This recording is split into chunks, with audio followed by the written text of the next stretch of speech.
नमस्कार, हमारे YouTube channel पर एक बार फिर आपका स्वागत करते हैं। आज हम हमारी प्लेलिस्ट डेटा माइनिंग और वेयरहाउस में एक बहुत ही इम्पोर्टेंट टॉपिक को डिस्कस करने जा रहे हैं, जिसका नाम है OLAP एंड OLTP। और इसके साथ ही हम इसकी एग्जाम्पल्स, इसकी एडवांटेजेस और डिसएडवांटेजेस को भी डिस्कस करेंगे। तो चलिए शुरू करते हैं आज की वीडियो। तो सबसे पहले हम बात करते हैं OLAP के बारे में। OLAP stands for online analytical processing. ये सॉफ्टवेयर टूल्स की कैटेगरी में आता है जो कि बिजनेस डिसीजंस के लिए डेटा के एनालिसिस प्रोवाइड करता है। इसके अलावा OLAP मल्टीपल डेटाबेसेस सिस्टम से एक ही टाइम में यूजर्स को डेटाबेस इंफॉर्मेशन को एनालाइज करने की परमिशन देता है। OLAP हमेशा हिस्टोरिकल डेटा के साथ काम करता है, यानी कि जो भी डेटा हमने पहले से डेटा वेयरहाउस में स्टोर करके रखा हुआ है, ये उसके साथ काम करता है और ये डेटा नॉर्मलाइज्ड नहीं होता। अब हम बात करते हैं OLTP के बारे में। OLTP stands for online transaction processing, जिसको शॉर्ट में हम बोलते हैं OLTP, जो कि 3 टायर आर्किटेक्चर में ट्रांजैक्शन ओरिएंटेड एप्लीकेशंस को सपोर्ट करता है। OLTP का मेन ऑब्जेक्टिव डेटा को प्रोसेस करना है, यानी कि ये ओरिजिनल डेटा के साथ काम करता है और OLTP day by day transaction को प्रोसेस करता है। The next is example of OLAP।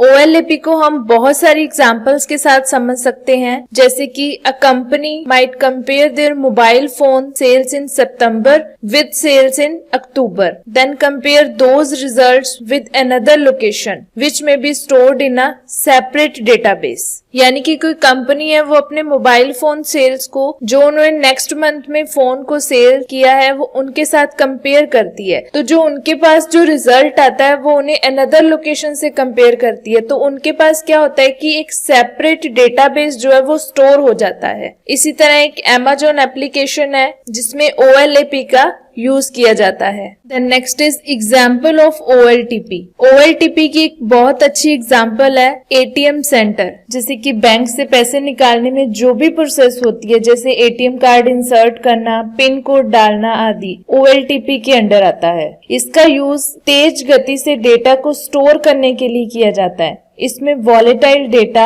Execute किया जाता है और इसमें किसी भी तरह का हिस्टोरिकल डेटा स्टोर नहीं होता, बल्कि OLTP में डिटेल्ड डेटा को स्टोर किया जाता है। OLTP की और भी बहुत सारी एग्जांपल्स हैं जिनको हम याद रख सकते हैं, जैसे कि online banking, online airline ticket booking, sending a text message, order entry और add a book to shopping cart. अब हम बात करते हैं benefits of using OLAP services, यानी कि OLAP से हमें क्या क्या बेनिफिट्स हो सकते हैं। OLTP जो है वो ऑल टाइप ऑफ बिजनेस के लिए एक सिंगल प्लेटफॉर्म को क्रिएट करता है, जिसमें प्लानिंग, बजटिंग, फोरकास्टिंग और एनालिसिस इंक्लूड होते हैं। OLAP का main benefit consistency of information और कैलकुलेशन है। इसके अलावा OLAP के और भी बहुत सारे बेनिफिट्स हो सकते हैं, जैसे कि easily apply security restrictions on users और protect sensitive data. The next is benefits of OLTP method. OLTP में ऑर्गेनाइजेशन में डे बाय डे ट्रांजैक्शन होती है,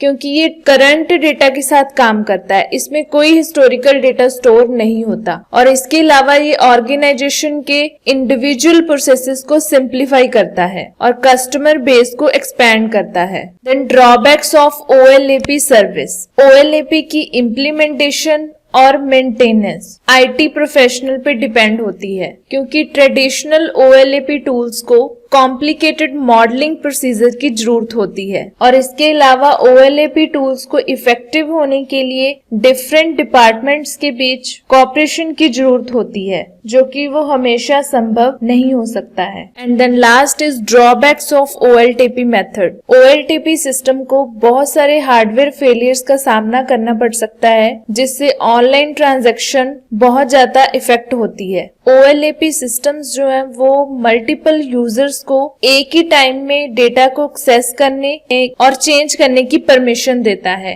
जिससे क्या हो सकता है कि बहुत ही क्रिटिकल सिचुएशंस जो है वो क्रिएट हो सकती है, मतलब कि बहुत सारी प्रॉब्लम्स का सामना करना पड़ सकता है। आज की वीडियो में बस इतना ही। नेक्स्ट वीडियो में हम OLAP और OLTP की डिफरेंस को बहुत अच्छे से समझेंगे। अगर आपको हमारी वीडियो पसंद आई हो तो प्लीज हमारे चैनल को लाइक करें, शेयर करें और सब्सक्राइब करें, और इसकी बेल आइकन को प्रेस करना ना भूलें ताकि आपको हमारी वीडियो की नोटिफिकेशन सबसे पहले मिल सके। तो मिलते हैं अगली बार एक और नई वीडियो के साथ। आप अच्छा पढ़ें, तरक्की करें। Have a nice time. Thank you very much.